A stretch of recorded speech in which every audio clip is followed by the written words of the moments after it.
começando mais um vídeo do Vlog Lendo, que é onde eu falo as minhas leituras concluídas e às vezes eu falo alguns assistidos. Dessa vez eu vou falar sobre a minha leitura concluída de outubro. Eu apenas li um livro inteiro, o restante eu comecei ou eu ainda não terminei, que é O Morro dos Ventos Uivantes. Eu terminei esse livro dia 12 de outubro. E eu comecei dia primeiro, ou seja, foram 12 dias lendo esse livro, porque era um livro que eu tinha expectativas de favoritar. E meu objetivo de outubro era ler livros que eu poderia favoritar. Eu só li esse. Eu tinha colocado O Nome do Vento, A Quinta Estação e o segundo livro da Rebelde do Deserto para ler, mas acabei desistindo porque eu estou com muitos livros em andamento e daí vai ficar confuso, eu não vou completar nenhuma leitura, então eu preciso terminar os andamentos, daí sim eu corro para ler esses livros que eu acho que vou favoritar. Enfim, introdução gigante para falar para vocês que eu favoritei Morro dos Ventos Uivantes. Aqui a gente vai acompanhar, calma, primeiro eu vou falar as informações do livro, depois eu falo da sinopse. O Morro dos Ventos Uivantes, ele foi publicado em 1847 pela Emily Brontë, que é a irmã da Charlotte Brontë, que escreveu Jane Eyre, que é meu livro favorito da minha vida. Eu li ano passado, em outubro, e por isso que eu decidi ler em outubro de novo alguma irmã Brontë, porque outubro é o mês do meu aniversário, e eu gosto de ficar feliz em outubro, então livros favoritados me deixam feliz, então, eu coloquei esse livro do Morro dos Ventos pra mim ler. Aqui a gente vai acompanhar a história do Heathcliff e da Catherine, do ponto de vista de uma mulher que trabalhou anos para eles, que é a senhora Dean. O Heathcliff, ele foi um garoto órfão que foi resgatado pelo dono da casa do Morro dos Ventos Vivantes, que é onde esses personagens moram no início ali da sua infância. E esse Heathcliff, ele é um garoto resgatado, ele é órfão, ele não tem sobrenome, ele não é branco.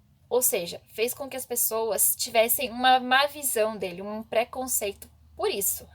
Porque, o racismo, atualmente ele existe aqui, mas aqui a gente fala sobre racismo. Naquela época era pior ainda, as pessoas realmente achavam que pessoas não brancas eram ruins. Então, toda a família odiou a presença do Heathcliff, que tratavam ele muito mal, menos o pai dele, menos o dono da casa que tratou ele como se ele fosse um filho, dando privilégios de um filho. Que fez com que o filho mais velho deles ficasse com um ódio enorme do Heathcliff. Porém, a Catherine, que era a filha do dono da casa, acabou se afeiçoando ao Heathcliff e eles acabaram se tornando muito amigos. Eles criaram um laço sentimental muito forte. E eles realmente se amam, se amaram muito.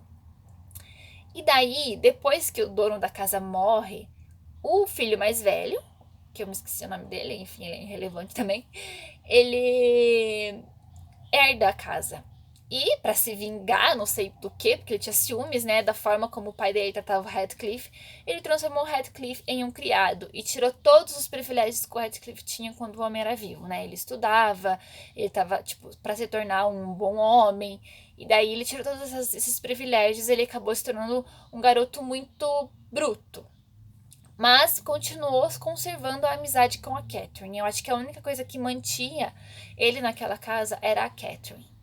Porém, nessa época, a Catherine é uma mulher e ela sabe que se ela ficasse com Heathcliff, ela sabe que provavelmente o futuro deles não ia ser assim certo, porque ele não tinha sobrenome, ele não tinha família, ele não tinha posses, então que vida ela poderia ter se ela se casasse com Heathcliff? Então, acontece algumas coisas, que eu não vou falar que é só um spoiler,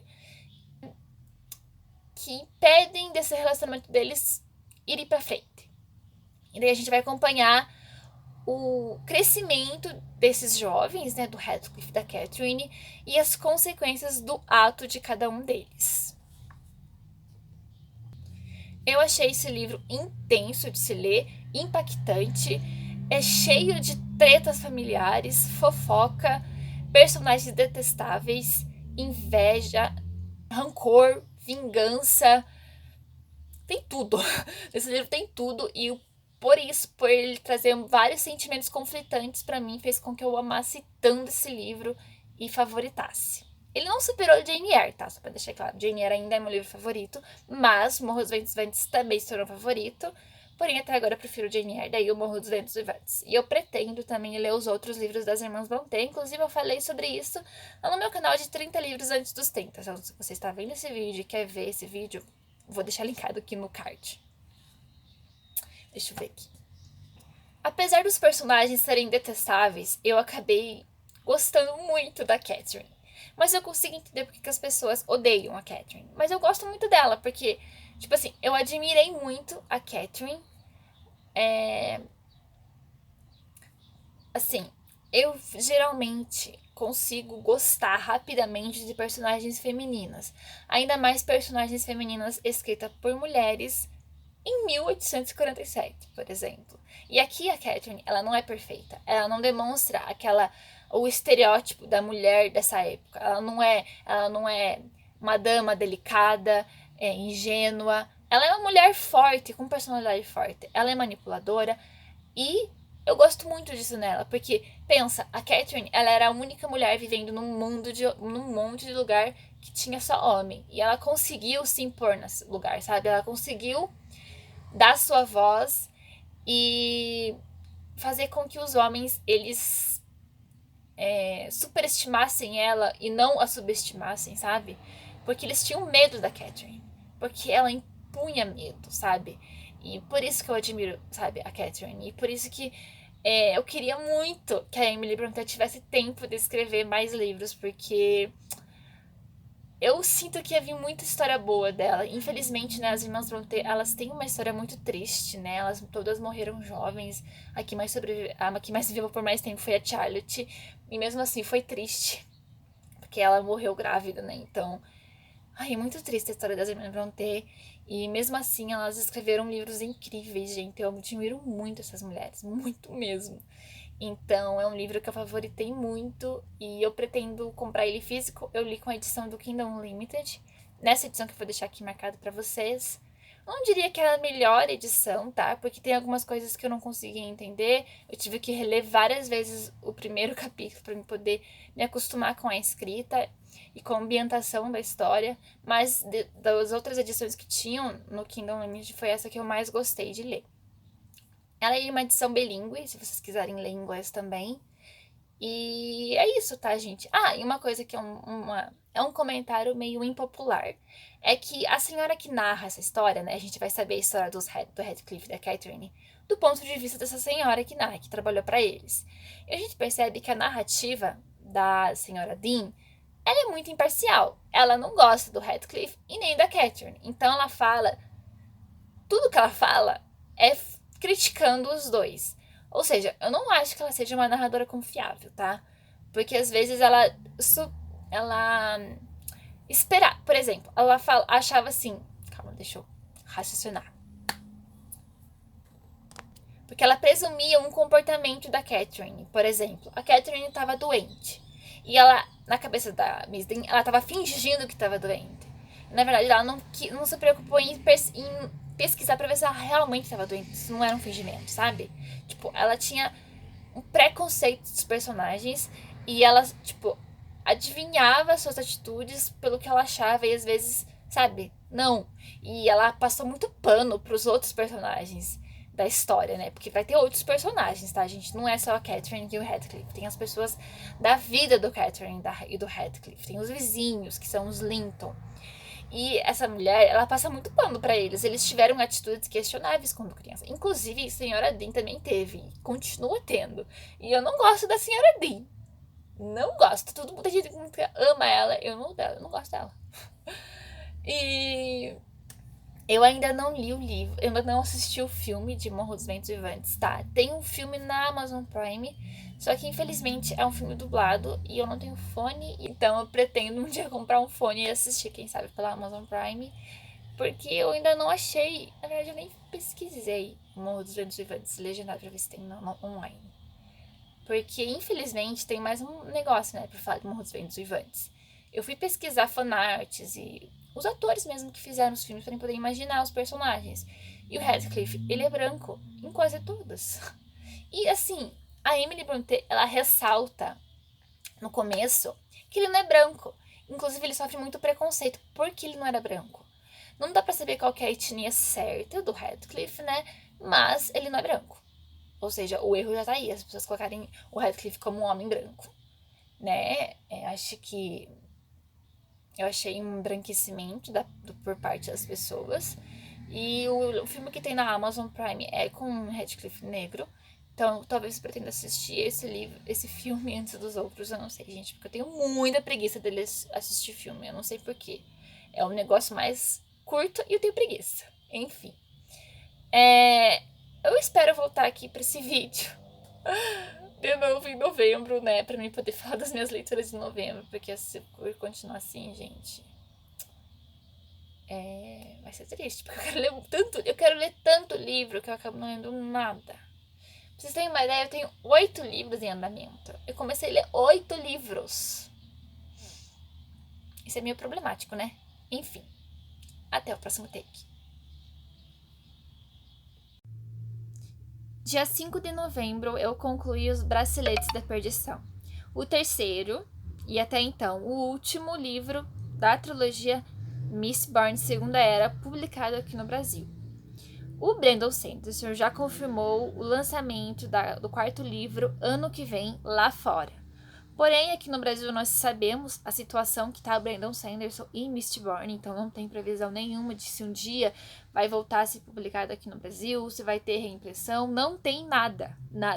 A única coisa que a gente sabe é que a trama tem os direitos da trilogia de uma série que eu não sei falar o nome, The Stormlight Archives, lá o quê?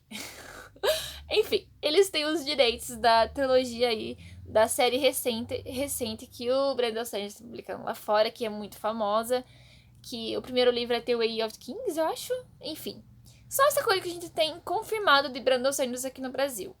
Eu não sei se a trama um dia pode vir a publicar Mistborn. Eu gostaria que sim, pra mim poder continuar a série, né? Porque infelizmente, né, gente, eu não me sinto segura ainda de pegar um livro de fantasia pra ler em inglês, assim, ainda mais do Brandon Sanderson, que é um inglês mais difícil, né? Pra mim ler, assim, os livros. Eu posso tentar ler a novela, que é de Mistborn, que ele lançou depois do lançamento, acho que desse livro, né? Ele lançou uma novela que fala um pouco sobre Mistborn, né? E talvez eu tente ler essa novela, mas eu não tenho muita confiança não, gente. Meu inglês, ele é muito básico. Então, infelizmente, né, acabou pra mim a jornada. E eu vou dizer pra vocês que foi um bom fim, assim. Eu finalizei essa série com um sentimento positivo. É claro que ficaram algumas coisas abertas, que não teve soluções e que provavelmente vai ter no próximo livro. Mas eu acho que são muitas coisas que ele precisa finalizar no próximo livro. Porque, por mais que tenha sido concluídas algumas coisas nesse terceiro livro, teve coisas que abriu mais tópico pra discussão, sabe? Então, vamos ver como é que ele vai ser, né? Eu vou acompanhar as pessoas que lerem pra me ver qual que é as expectativas delas, né? Qual que foi a conclusão e tudo. Nesse livro, eu gostei bastante do livro, não pelos acontecimentos, apesar de ter tido várias coisas que expandiram mais ainda o universo de Mistborn, mas sim pelos personagens. A Asteris, que é uma personagem que não apareceu muito no primeiro livro, no segundo livro ela apareceu um pouquinho mais, e nesse ela teve bastante relevância. Eu acabei me apaixonando por essa personagem. Eu achei ela perfeita. Ela é o tipo de personagem que eu costumo gostar em livros, e eu me identifiquei muito com ela na questão de prever, na questão de ser pessimista, né, gente? Eu sou muito pessimista na minha vida, porque eu sempre penso o pior das coisas, porque daí se for uma coisa boa, eu me surpreendo. Enfim, é assim que eu penso. E a Asteris é exatamente assim, só que a diferença é que ela faz, assim, uma lista de possíveis resoluções das merdas que podem acontecer na sua vida. Que eu queria ter muito essa lista, gente. É uma lista que tem um plano B, C, D, E, F, G, todos os planos possíveis. E pra mim, ela se tornou perfeita por isso. E se tornou uma peça fundamental nesse livro, pra ajudar os personagens a resolver o que eles precisavam resolver. A Marazi, que é uma personagem também que eu gostava muito, também teve aí um desenvolvimento nesse livro. Ela meio que cresceu bastante, porque ela era uma menina muito insegura no comecinho e agora ela tá se mostrando uma pessoa mais segura. E teve alguns personagens que o Ax e o N, que eu tive alguns probleminhas com ele. O Wayne, eu tenho problemas desde o começo do livro, porque ele é um personagem que faz muitas piadas machistas que me incomodam muito, mas eu consigo entender que esse personagem ele tem uma história, tá? Ele tem toda uma história de vida que ele não consegue se perdoar por algumas coisas que ele fez no passado. Então, eu acredito que essa parte dele fazer essas piadas desnecessárias e machistas são meio que pra fazer com que as pessoas não gostem dele, porque ele acha que ele não merece ser gostado por alguém, sabe? Eu acho que é por causa disso que ele faz essas piadas. Ou ele é babaca mesmo. E o Wax, eu acho ele muito egocêntrico, ele é muito cheio de si e ele faz muita merda e ele tá nem aí, sabe? Ele é aquele cara privilegiado que faz um monte de merda e não tá nem aí pras pessoas em volta. Ele acha, tipo, ele é um bom personagem, tá? Ele tem tudo que um protagonista precisa ter, mas é isso que me irrita também, porque ele é muito egocêntrico. Ele pensa que ele é melhor que todo mundo e às vezes, tipo, ele pensa tão em si mesmo que esquece as pessoas em volta, sabe? Mas não quer dizer que eu não gosto dos personagens, eles têm seus defeitos, né? Eu gosto disso nos livros. Que personagens têm os seus defeitos positivos e negativos. Que tem seus defeitos e as suas forças, né? Os personagens. E eu acho que eu gostei bastante da resolução, eu acho. Teve plot twist nesse livro, tá? Mas foi um plot twist que eu previ desde o começo. É surpreendente eu fazer isso no livro do Brandon Sanderson, que ele sempre me engana. Mas eu acho que eu consegui, talvez, me acostumar com a fórmula do Brandon Sanderson. Ele tem uma fórmula, né, nos seus livros. Ele sempre termina o livro como um deus ex machina, que é tipo quando o personagem resolve uma coisa assim que era impossível resolver, mas ele consegue resolver. É tipo isso. Todos os livros do Brandon Sanderson terminam de uma certa forma desse jeito, tá? E eu acho que é isso as minhas considerações de Braceletes da Perdição. Eu gostei, eu dei 5 estrelas pro livro. Eu achei que foi um bom final, mesmo não sendo um final. E eu acho que eu estou bem com não ler a continuação por enquanto. Eu acho que eu estou de bem com isso. Porque apesar de não ter o final, teve um final, entendeu? Então eu tô bem, sabe? Se eu não ler a continuação, eu acho que eu vou continuar minha vida normalmente, não me deu ressaca nem nada do tipo. E isso, eu acho que essas minhas considerações por Braceletes da Perdição. E eu acho que eu preciso falar de livros, foi até o momento só isso, em novembro eu li, né? Eu assisti Grey's Anatomy, a 17ª temporada, eu concluí ela, são 17 episódios. Aqui Grey's Anatomy vai falar bastante sobre a pandemia do Covid, né? E também vai falar sobre racismo, porque no passado a gente teve duas coisas, né? A gente teve a pandemia e a gente teve o movimento Black Lives Matters. Eu não sei, gente, meu inglês é inglês de escola. Então, e falou bastante sobre esses dois assuntos em Grey's Anatomy. Eu diria que alguns episódios foram bons, outros episódios não foram tão bons assim. Mas teve alguns que eu me emocionei bastante. Eu gostei bastante do plot da Jo Wilson, que é a minha personagem favorita do Grey's Anatomy, junto com a Amélia. As duas são as minhas favoritas.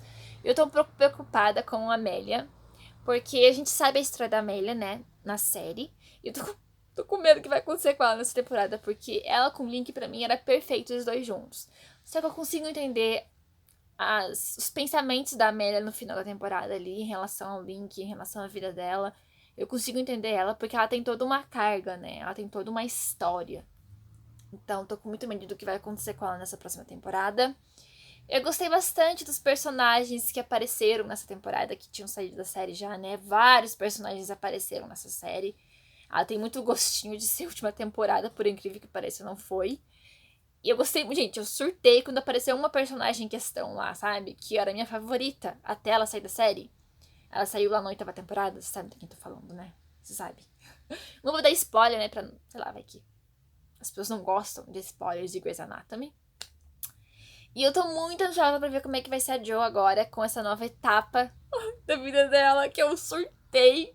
Surtei, gente. Eu achei tudo pra mim o que aconteceu com ela. Toda a história da Jo nessa temporada foi muito bem feita. Ele tinha que lidar, né, com o que aconteceu com ela na temporada anterior relacionada ao Alex, né? Alex, o nome dele? Eu nem me lembro mais o nome. Enfim, a gente teve um ótimo desenvolvimento pra ela, então eu gostei bastante dessa temporada. E daí, gente, de novo, agora eu vou dar a minha conclusão final de Girls Planet 999. Finalmente tem uma line-up final. E 6 das minhas meninas que estavam no meu top 9 debutaram. Eu estou muito feliz. Eu vou falar algumas considerações que eu tenho sobre a line-up. A primeira consideração que eu tenho é que Calma, deixa eu organizar meus pensamentos.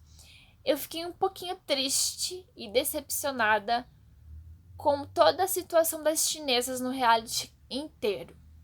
Se vocês assistiram esse reality, vocês sabem que eles vilanizaram as chinesas, mostrando só os seus pontos negativos em vez dos seus pontos positivos, fazendo com que boa parte das chinesas não tinham tanto screen time necessário.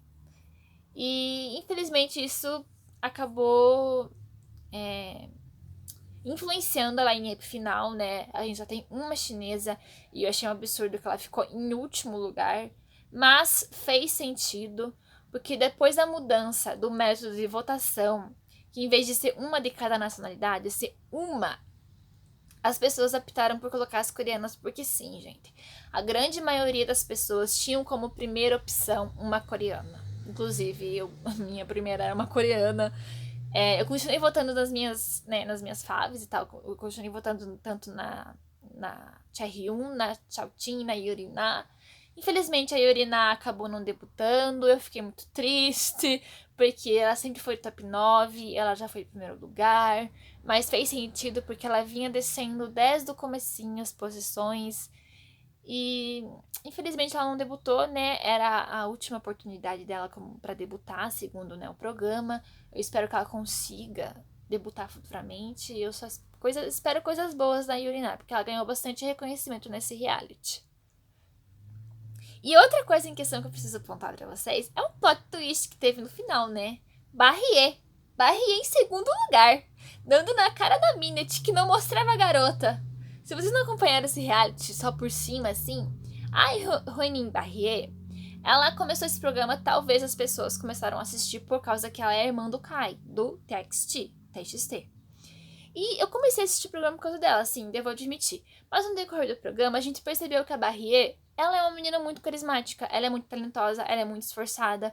Então ela acabou ganhando muito reconhecimento internacional por isso. As fancam dela eram as mais visualizadas de todos. Gente, chegou a 1 milhão, 2 milhões de visualizações as fancam da menina.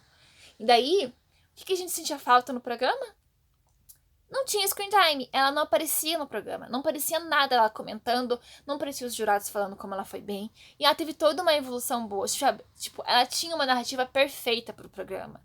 Tipo, por exemplo, no primeiro episódio ela não foi tão bem, e daí, tipo, na audição dela, ela não dançou muito bem, mas já na primeira performance, ela foi a melhor do grupo dela, e ela só foi evoluindo em cada episódio, e eles nunca falavam da Barry, nunca! E daí...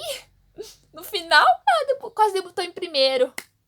Mas eu adorei quando isso aconteceu, tá, gente? Eu adorei, porque deu na cara da Minette, falando bem assim, se subestimaram essa menina, agora ela vai debutar, vocês vão ter que aguentar. Vocês vão ter que aguentar. E eu amei, tá, gente? A Barrier vai ser assim, perfeita. Ela é muito famosa, acho que vai dar mais fama pro grupo ainda, porque ela é muito carismática, ela é muito fofa. Eu gosto muito dela também.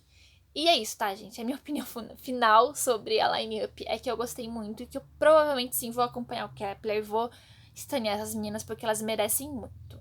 E é isso. É a minha opinião final sobre o Girls Planet e até o momento eu tenho isso pra falar de coisas assistidas porque eu só realmente vi Grey's Anatomy e assisti Girls Planet. As minhas leituras estão Nossa, gente, estão ó. Porque eu tenho vários livros em andamento. E eu só decidi falar de leituras concluídas aqui nesse vídeo. Então é isso. Até o próximo take. E pra finalizar esse vlog lendo desses meses, eu vou falar sobre as minhas 2 últimas leituras de novembro. Eu já tô gravando esse vídeo em dezembro, mas isso é apenas um detalhe. E eu troquei o meu óculos, porque eu mandei o meu antigo pra ótica pra aumentar meu grau. Infelizmente, aumentou meu grau, né? E daí eu tô usando esse óculos antigo aqui, velho, que esconde... Enfim. E vamos falar sobre os livros, tá? Eu tenho 2 livros pra falar pra vocês. O primeiro, o nome dele é Telukov com Amor. Eu li esse livro, concluí a leitura em dia 24 de novembro de 2021. E eu dei 2 estrelas. Calma, eu vou explicar o motivo de eu ter dado 2 estrelas. Primeiro eu vou falar a sinopse desse livro. Ele conta a história da Jasmine, que é uma patinadora artística no gelo, que patina na categoria por duplas, e recentemente ela foi abandonada pelo seu antigo parceiro, e ela só descobriu através, assim, de fofocas da mídia. Então ela tá numa idade de 26 anos, que é a idade, digamos assim, de aposentadoria dos patinadores, e se ela não encontrar um parceiro, ela pode ter que se obrigar a se aposentar. Mas patinação no gelo é a única coisa que ela tem, sabe? É a única coisa que ela se sente feliz fazendo. E daí ela recebe uma proposta de se tornar parceira durante uma temporada do Ivan Lukov, que é um dos patinadores artísticos no gelo mais famosos ali de onde ela mora. Ele é ele ganhou, ele é campeão nacional, enfim, venceu várias medalhas. Só que tem um porém, eles se odeiam. Eles vivem se provocando, é o básico Enemies to Lovers, e me prometeram, né? O Enemies to Lovers com Slow Burn, que é o tipo de romance que eu adoro ler. Ai, vamos lá. Primeiro eu vou falar as coisas que eu gostei desse livro e depois eu vou falar as coisas que me fizeram dar 2 estrelas. Inicialmente, a família da Jasmine foi muito bem construída, assim, pelo menos a parte... principalmente ali a parte da família com que ela convive, né, que é a mãe e os irmãos. Foi bem legal ver o quanto eles apoiam a Jasmine e quanto eles orgulham dela. E foi legal ver essas interações. Eu gostei também da escrita da autora, que o nome da autora é, deixa eu ver aqui, Mariana Zapata. Sim, Mariana. Deixa eu ver aqui. Mariana Zapata, sim. A autora. A escrita dela é muito boa, tanto que, assim, a primeira vez que eu peguei esse e-book pra ler, eu li através do Kindle, no Kindle Unlimited.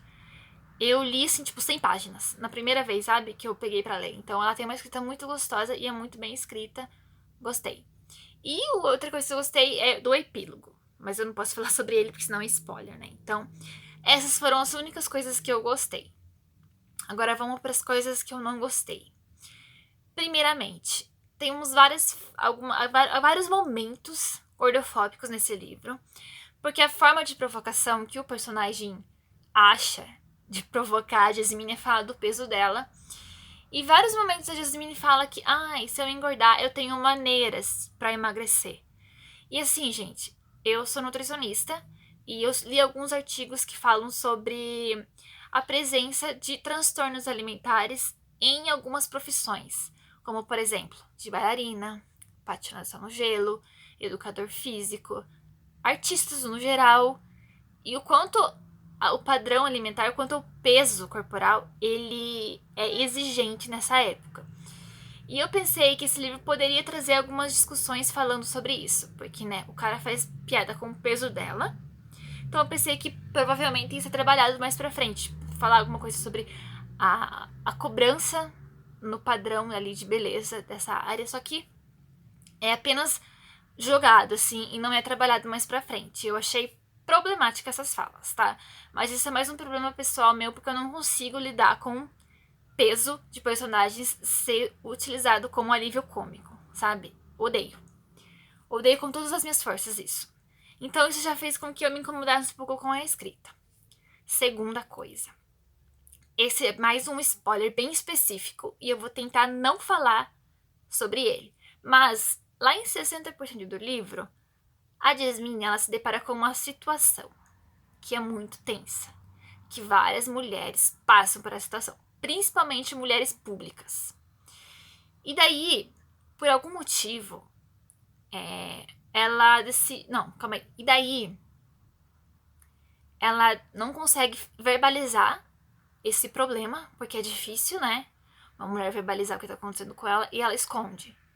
E o protagonista, que é o Ivan, ele fica puto com ela porque ela escondeu. Ele briga com ela. E a Jasmine se sente culpada. Ela fala... estraguei tudo de novo, sendo que a culpa não era da Jasmine. Não tinha como ela controlar o que aconteceu com ela. Eu acho que o que o Ivan tinha que fazer era apoiar a Jasmine, ouvir ela e auxiliar ela em algumas decisões que ela deveria tomar sobre essa coisa em específica. Mas não, ele fica puto, ele xinga ela e eu achei ridículo. E eu falei, não, não, não. Estragou totalmente a experiência com esse livro. Eu pensei em abandonar nessa época. Mas eu ainda tinha esperança de que talvez pro fundo a autora desenvolvesse isso. Mas não desenvolveu, tá, gente? Já foi jogado mesmo. Só foi utilizado pra, de alguma forma, mostrar que o protagonista se importa com a Jasmine. Porque ele ficou puto, porque ela escondeu as coisas dele. Sendo que, na verdade, ele devia ficar puto com a pessoa que fez aquilo com ela, não com a Jasmine. Achei babaca da parte dele. Outra coisa, o Ivan é extremamente controlador. Gente, sério que vocês acham um homem como ele perfeito? Eu não consigo entender, tá? Eu não consigo entender. As pessoas romantizam coisas que não são pra romantizar. O Ivan é extremamente controlador. Ele quer mandar nela. E ele fala diversas vezes que a Jasmine precisa de alguém pra controlar ela. Não, não é assim que funcionam as coisas. Não, não e não. E é isso, tá, gente? Isso me incomodou muito. Eu não recomendo esse livro. Infelizmente, as pessoas. Não sei o que tem na cabeça das pessoas pra gostar desse livro. Eu, sinceramente, não consigo entender. Mas, né? A opinião é minha. E você está vendo esse vídeo, pode estar se irritando com o que eu tô falando, né? Porque, né? Me incomodou, tá, gente? E eu comecei a perceber que nenhum livro de romance new adult até o momento, nos últimos, assim, 2 anos, estão conseguindo me convencer a voltar a gostar de new adult. Não sei se na época que eu li Amores Improváveis tinha um pensamento menos crítico, porque eu sei que tem algumas problemáticas nessa série, mas que foi divertido eu ler, sabe? Eu não me irritei com as coisas. Talvez eu realmente tivesse um pensamento menos crítico, né? Mas enfim, ano que vem eu vou dar 2 chances para 2 livros famosinhos, que é Eleanor Gray e Teto para Dois, que são livros que são new adult, que todo mundo recomenda, e eu espero gostar. Enfim, gente, essas são as minhas considerações sobre The Look of Palmer. Infelizmente, né, tem que fazer isso. Eu fiz uma resenha bem completinha falando alguns principais motivos de eu não ter gostado desse livro lá no meu Scooby. Eu vou deixar linkado aqui embaixo o meu Scooby pra vocês darem uma olhada. E um post no meu Instagram falando de algumas coisas que eu gostei e não gostei no livro. E o último livro que eu vou falar pra vocês é de O Fim da Infância. Eu terminei esse livro dia 25 de novembro de 2021, no caso esse ano. Eu tinha dado 5 estrelas pra esse livro, mas depois de ver algumas considerações de algumas outras pessoas, eu decidi reduzir para 4 estrelas. Esse livro, ele faz parte da minha lista de 30 livros para ler antes dos 30. E é uma ficção científica publicado lá em... não consigo lembrar. É um clássico, tá, gente? Que é 1900 e alguma coisa, 60, não sei. Não vou chutar aqui pra não dar informação errada. E ele fala sobre uma sociedade, né? Onde os alienígenas... Na verdade, ele se fala sobre o momento em que alienígenas acabaram se instalando aqui no nosso planeta e começaram a administrar o nosso planeta, tomar algumas decisões para pacificar ela, com algum objetivo que eles vão contar bem lá mais pra frente. E daí a gente acompanha essas mudanças através das gerações. É uma ficção científica que deixa você pensativo e abre portas para várias teorias da conspiração, assim, pelo menos na minha mente, várias teorias acabaram surgindo. E é uma escrita muito boa. Eu acho que eu recomendo para esse livro para quem nunca leu ficção científica. Esse foi o primeiro livro que eu li de uma invasão alienígena. Eu nunca tinha lido até o momento um livro com essa temática. E eu gostei bastante. E o porquê que eu tinha dado 5 estrelas e depois eu dei 4 estrelas? Eu tinha dado 5 estrelas porque eu gostei do livro, tá, gente? Eu me diverti lendo. Porém, eu percebi que nenhuma personagem feminina era relevante, tá, gente? Só tinha homem. Todo ponto de vista foi narrado do ponto de vista do homem. E nenhuma mulher apareceu. Nem entre os alienígenas. E a única que apareceu tem apenas o motivo, o significado pra ser mãe. Assim, o único objetivo dela é ser mãe naquela história.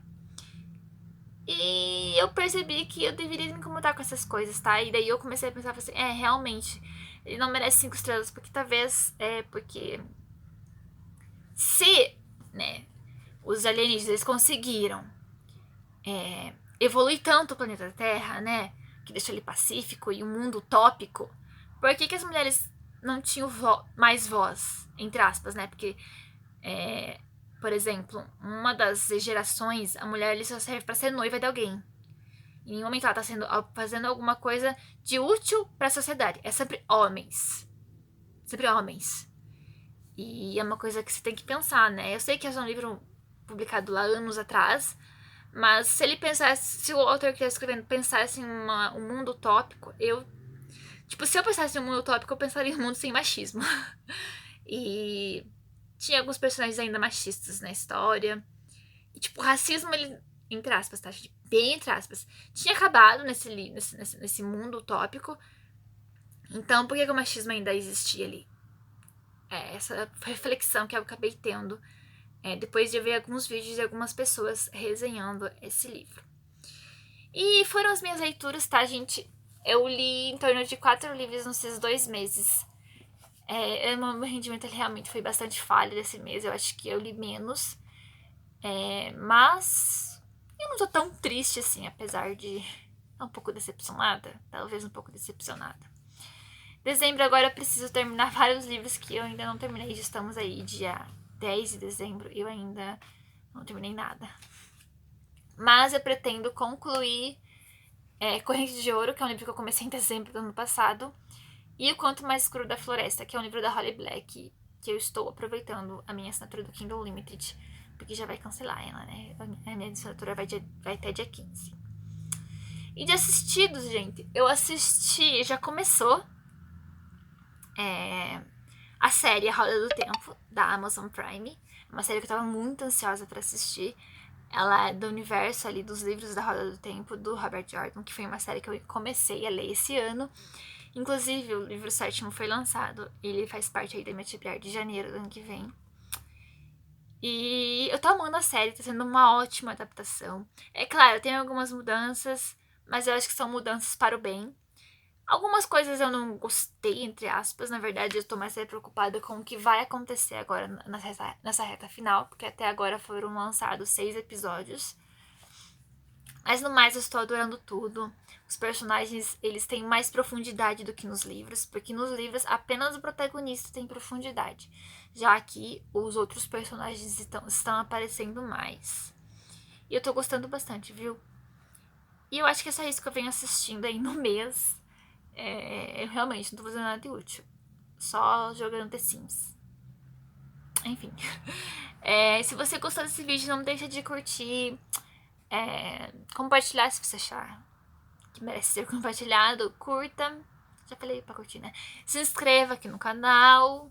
E eu vou tentar, de alguma forma, melhorar a minha frequência de vídeos ano que vem, eu acho. Porque senão acho que não tem como eu consertar, né? Enfim. Até o próximo vídeo.